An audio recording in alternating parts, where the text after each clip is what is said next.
good day sa inyong lahat. Mayroon akong papakita ng koleksyon ko. At kung sakali mo ko tandaan nyo ay pusil ito kung kinakailangan. Ito yung pinakamahal sa lahat na pini. Ang halaga nito nakita ko sa numismatic ay 535. Ito 535 dollars. Ito 1969. Rare coin ito rare coins. At ito ang sumunod 1994 10,800. Itong 1973 7,000. Kung sakali ito libre na ito, additional ko na lang yan. Saka ito nakita ko, wow, ito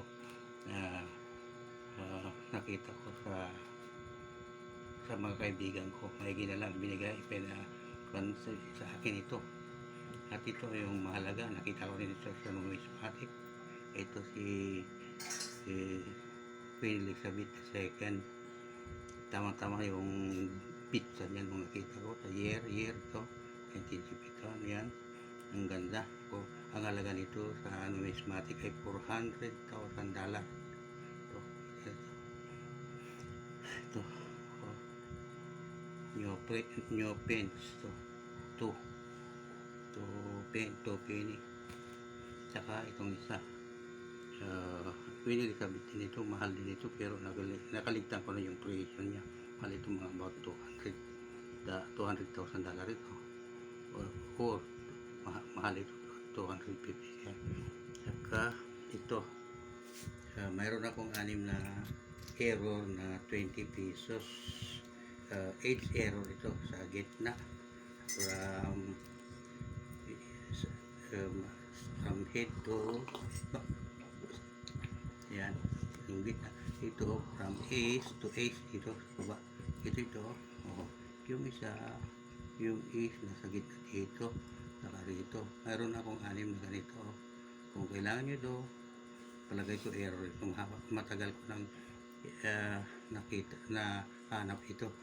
Nabili ko ito palitan ko dito saka sa Maynila pa noon. Ito, pero na kayo nga 6 itong nakikita. Lahat ito 6 na ito ay yan, nasa gitna ng ace, tapos sa ibaba yun, lahat ganyan ito, 6 na ito. Tapos mayroon pa akong error ng mga old na hindi bago ito, NGC ito 25 cent. Ang error nito ito metal error ito saka ito lang ang error nito 25 cent. Itong 5 cent na ito ay 10 cent. Meron halos parehas din sila ng error. Ito yan, mint error din. Aywan ko kung mas magandang error nito. At ang last itong 5 cent, itong may butas, year 2001. Tapos ito yung butas niya, sinasabi kong error, yung butas niya dito sa may gitna, hindi siya naka gitna, nandito sa gilid yung ano niya, yung butas hindi pantay, hindi ayos ang pagkagitna. Halos ito din, halos parehas sila. Ito ang, kasi itong error na sinasabi kong ito, nakita ko rin yung sinabi nila na error. Kaya ito ay marami akong ganito.